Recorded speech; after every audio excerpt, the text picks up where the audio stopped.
Hello दोस्तों, आप सभी का स्वागत है आपके अपने यूट्यूब चैनल GKGS मस्ती 2.0 के एक बेहतरीन वीडियो में।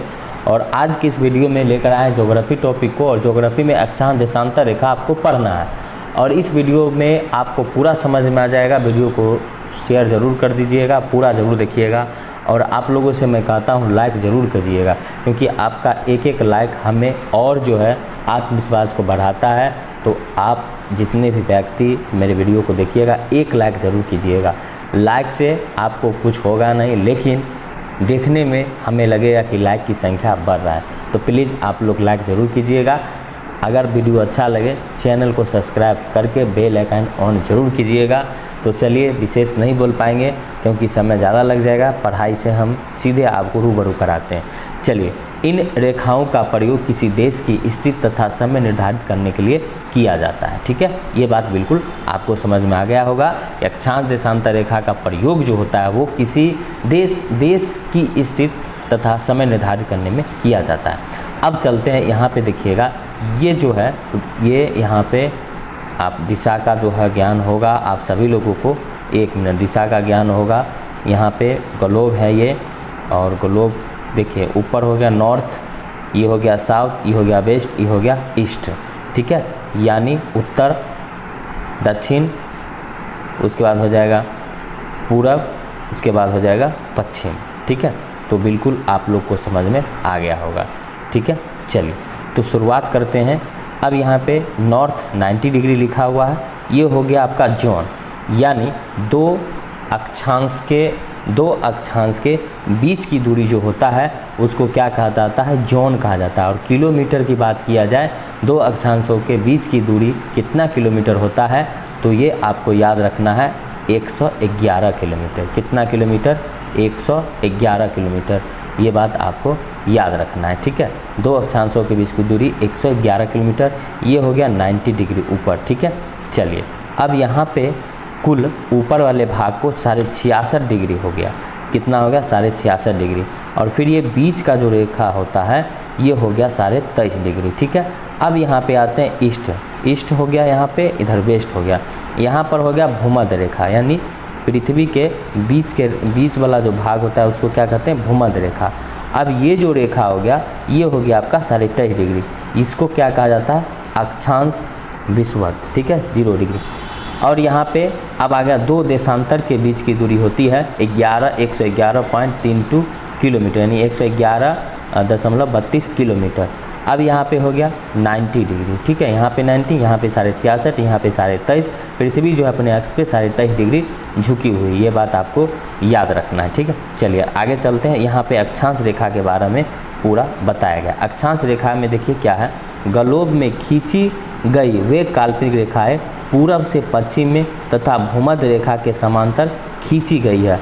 आप देख सकते हैं अक्षांश रेखा किसको कहा जाता है, यानी ये ग्लोब में खींची गई वे काल्पनिक रेखाएं, फिर से देख लीजिएगा, ग्लोब में खींची गई वे काल्पनिक रेखाएं पूर्व से पश्चिम में तथा भूमध्य रेखा के समांतर खींची गई वो अक्षांश रेखा होती है।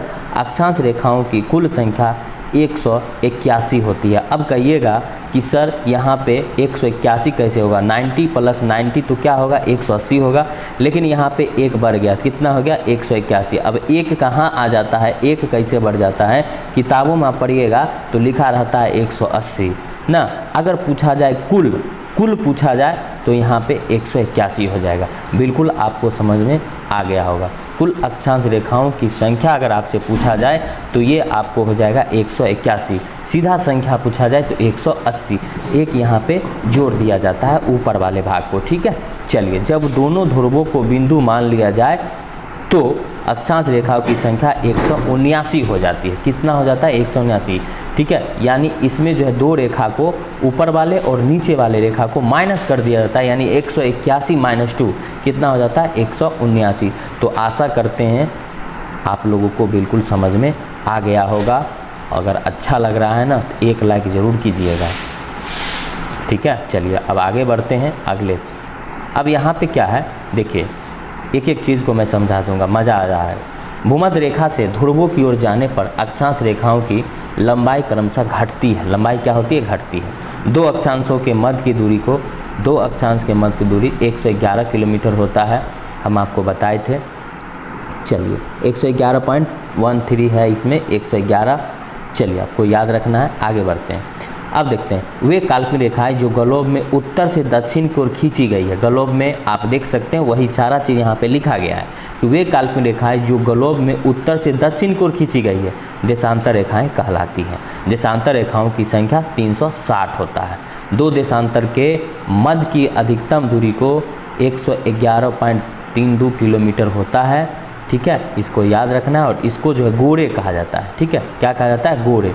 दो देशांतर रेखाओं के मध्य की अधिकतम दूरी को गोरे कहा जाता है और दो अक्षांश रेखाओं के दूरी को वो जोन कहा जाता है। तो गोरे और जोन आपको समझ में आ गया होगा। यहाँ पे गोरे लिखा भी हुआ है।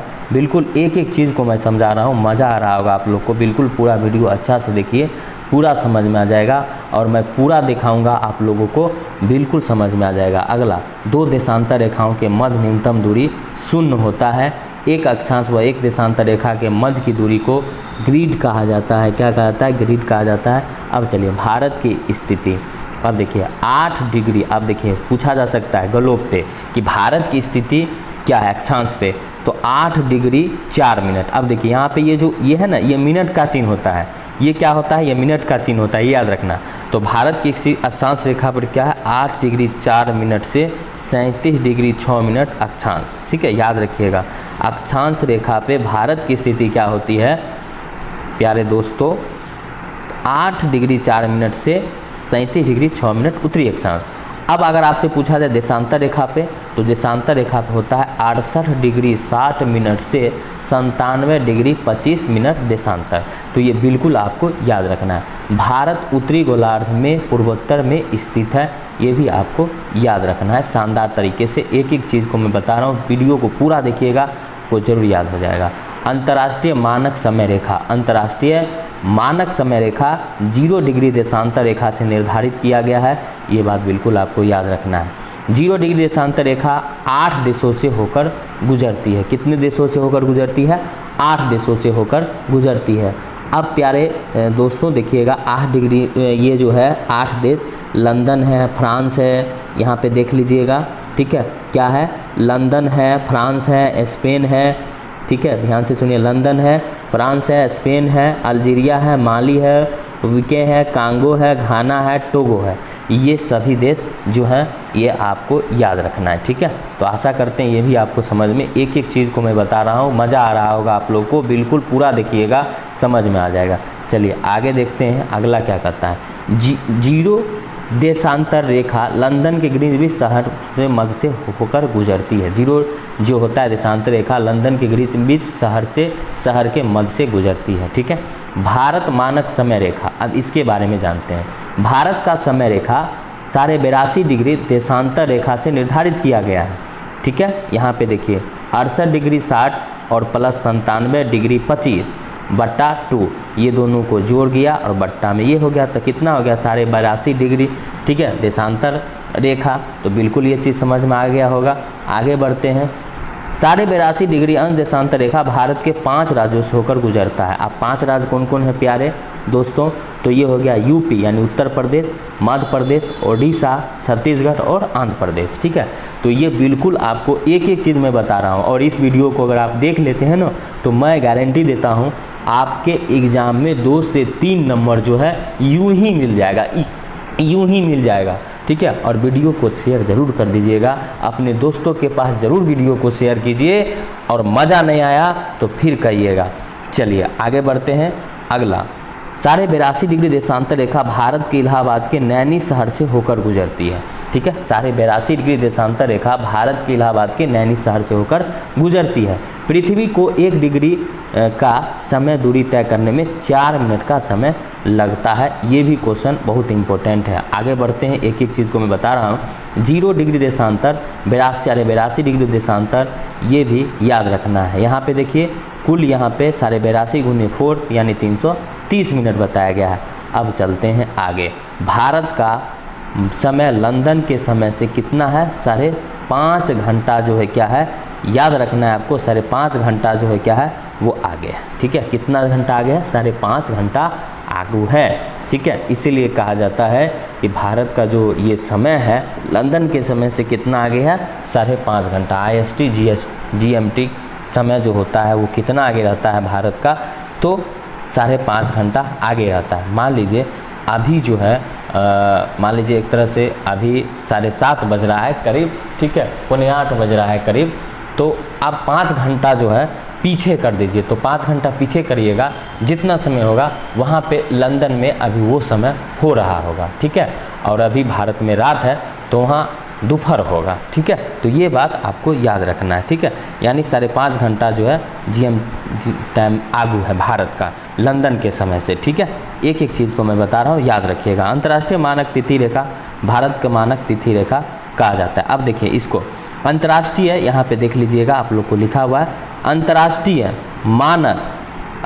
मानक तिथि रेखा तथा भारत मानक तिथि रेखा 180 डिग्री देशांतर रेखा के से निर्धारित किया गया। आशा करते हैं ये भी आपको समझ में आ गया होगा। एक एक चीज़ को मैं बताया हूँ बिल्कुल। ठीक है, अब चलते हैं आगे। आगे क्या है वो देखते हैं, बहुत इम्पोर्टेंट है। अंतर्राष्ट्रीय मानक तिथि रेखा 1884 में घोषित किया गया। क्वेश्चन आएगा अंतर्राष्ट्रीय तिथि रेखा को कब घोषित किया गया था, 1884 में। अंतर्राष्ट्रीय मानक तिथि रेखा के लिए बैठक जो हुआ था वो वाशिंगटन DC में हुआ था। आपको याद रखना, अंतर्राष्ट्रीय मानक तिथि रेखा बेरिंग सागर से होकर गुजरती है। ये भी इम्पोर्टेंट क्वेश्चन है, याद रखिएगा। किस सागर से होकर गुजरती है, तो बेरिंग सागर से होकर गुजरती है।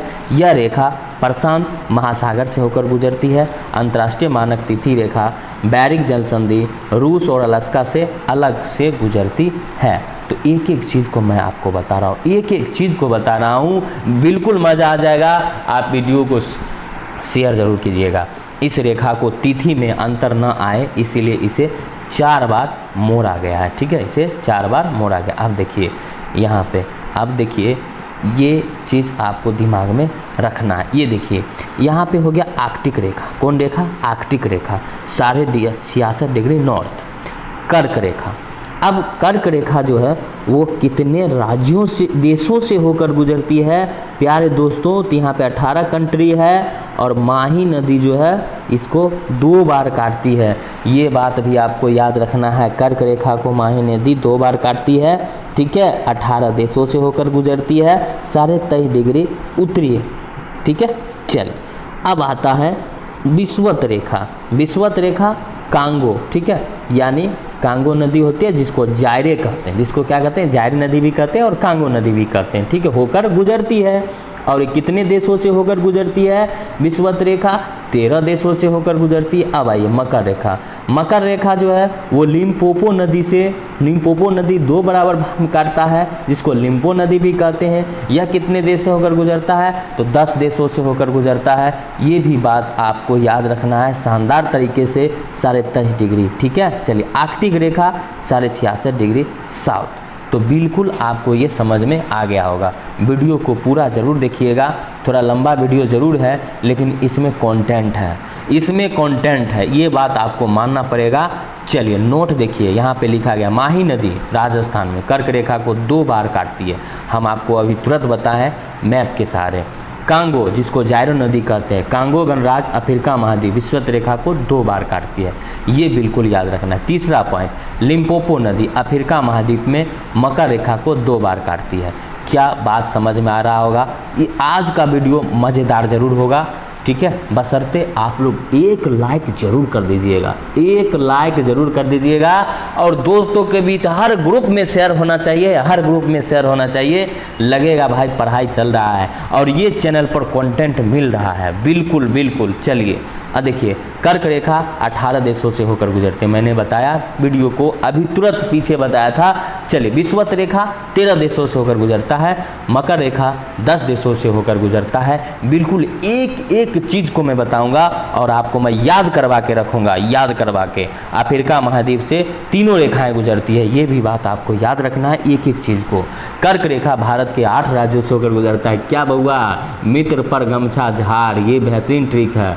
कर्क रेखा भारत के 8 राज्यों से होकर गुजरता है। मित्र पर गमछा झाड़, ये भी ट्रिक है। और एक नया ट्रिक देखिए यह क्या है, पंडित झागू राम के 36 मित्र। ठीक है, यहाँ पे देखिए पंडित झागू राम के 36 मित्र, ये भी आपको याद रखना है बउआ। प से यहाँ पे देखिए पश्चिम बंगाल, और यहाँ हो गया आपका झा से झारखंड, गु से गुजरात, रा से राजस्थान, म से मध्य प्रदेश, 36 से छत्तीसगढ़, मी से मिजोरम, 30 से त्रिपुरा। बउआ हो गया याद। चलिए आगे बढ़ते हैं और अगला क्या कहता है, कर्क रेखा भारत के 8 राज्यों से होकर गुजरती है। मैंने आपको बताया मध्य प्रदेश की राजधानी भोपाल के समीप से होकर गुजरती है। कर्क रेखा झारखंड की राजधानी रांची के मध्य से गुजरती है। ये भी आपको याद रखना है। और एक और क्वेश्चन याद रखना है बबुआ, क्या कि कर्क रेखा बिहार से होकर गुजरती है? जी नहीं, बिल्कुल नहीं। एक एक चीज़ बता रहा हूँ। क्या बात है, क्या बात है, मज़ा आ जाएगा, बिल्कुल मज़ा आ जाएगा। देखिए यहाँ पर एक और चीज़ हो गया, कर्क रेखा जो है वो 18 देश से होकर गुजरता है। और 18 देश यहाँ पर देखिए मैप के साथ जो है यहाँ पे बताया गया है। इसको आप लोगों से मेरा कहना है कि बउआ नूनू सब लिख लीजिएगा कॉपी पे। 18 देशों का नाम, कर्क रेखा 18 देशों से होकर गुजरता है, तो इसको पूरा आप जो है नोट कर लीजिएगा बबुआ। कर्क रेखा मैक्सिको, पश्चिम सहारा, अल्जीरिया, लीबिया, चाड, मिस्र, माली, सऊदी अरब, बांग्लादेश, म्यांमार, चीन, ताइवान, ये सबको याद रखना है बबुआ। अब देखिए विषुवत रेखा 13 देशों से होकर गुजरता है। यहाँ पे देखिए ये आपको बताया गया है। यहाँ पर Brazil, Congo, Uganda, Kenya, Somalia, ये सारा चीज़ एक एक चीज़ को बताया गया है। यहाँ पे 0 डिग्री अक्षांश रेखा को खींचा गया है। अब देखिए नीचा में क्वेश्चन आ गया, विश्व में सबसे अधिक मुस्लिम जनसंख्या वाला देश कहाँ है? तो इंडोनेशिया है। एक एक चीज़ को मैं बता रहा हूँ बबुआ, बिल्कुल एकदम टेंशन मत लेना है। और यहाँ पर देखिए मकर रेखा हमने बताया कितने देशों से होकर गुजरता है, तो बिल्कुल आपको याद रखना है। देखिए यहाँ पर पराग्वे, ब्राज़ील, दक्षिण अफ्रीका, वोस्तांगमा, मोजाम्बिक, स्विट्ज़रलैंड, मेडागास्कर, ऑस्ट्रेलिया। क्या बात है, क्या बात है, बिल्कुल मज़ा आ जाएगा। मकर रेखा हो गया। अब देखिए अभी जो हम लोगों का दिन रात की स्थिति है उसके बारे में देखते हैं। ये हो गया 21 जून को उत्तरी गोलार्ध में कर्क रेखा जो उत्तरी गोलार्ध में 21 जून को जो होता है, नीचे लिखा होगा एक एक चीज़। 23 सितंबर यहाँ पे है विषुवत रेखा, 21 मार्च, 22 दिसंबर मकर रेखा पर होता है। अब एक एक चीज़ को यहाँ पे दर्शाया गया है। कर्क रेखा या उत्तरी गोलार्ध में सबसे बड़ा दिन जो होता है वो 21 जून को होता है। नोट कर लीजिएगा, ये परीक्षा में क्वेश्चन पूछा जाता है कि उत्तरी गोलार्ध में सबसे बड़ा दिन कितनी तारीख को होता है। कर्क रेखा या उत्तरी गोलार्ध में सबसे बड़ा दिन 21 जून को होता है। सबसे छोटा दिन बबुआ कब होता है? तो 22 दिसंबर को होता है। मकर रेखा कहिए या सबसे दक्षिणी गोलार्ध कहिए, मकर रेखा दक्षिणी गोलार्ध में बड़ा दिन क्या होता है बबुआ? तो 22 दिसंबर को होता है। और सबसे छोटा दिन जो होता है 21 जून को होता है। 23 सितंबर और 21 मार्च को दिन और रात क्या होते हैं बबुआ? बराबर होते हैं। एक एक चीज़ को बिल्कुल इस वीडियो को लाइक ज़रूर कीजिएगा। मैं आपको कहता हूँ इस वीडियो को लाइक ज़रूर कीजिएगा, क्योंकि इसमें आपको हर एक चीज़ बताया गया है बिल्कुल। तो मैं आशा करता हूँ कि ये वीडियो आपको ज़रूर पसंद आया होगा। बिल्कुल इस वीडियो को शेयर कीजिए और फिर मैं अगले वीडियो पर लेकर आऊँगा। तब तक के लिए आप लोगों से मैं यही कहूँगा कि मेरे वीडियो को शेयर कीजिए और आगे चैनल को बढ़ाइए। यह आपका अपना चैनल है, ये मेरा चैनल नहीं है, ये आप सबों का प्यारा चैनल है। पी कुमार सर का चैनल नहीं है, पुरुषोत्तम सर का चैनल नहीं है, ये आप सभी लोगों का चैनल है, प्यारा चैनल है। GKGS मस्ती 2.0। क्या बात है। तो चलिए, जय हिंद।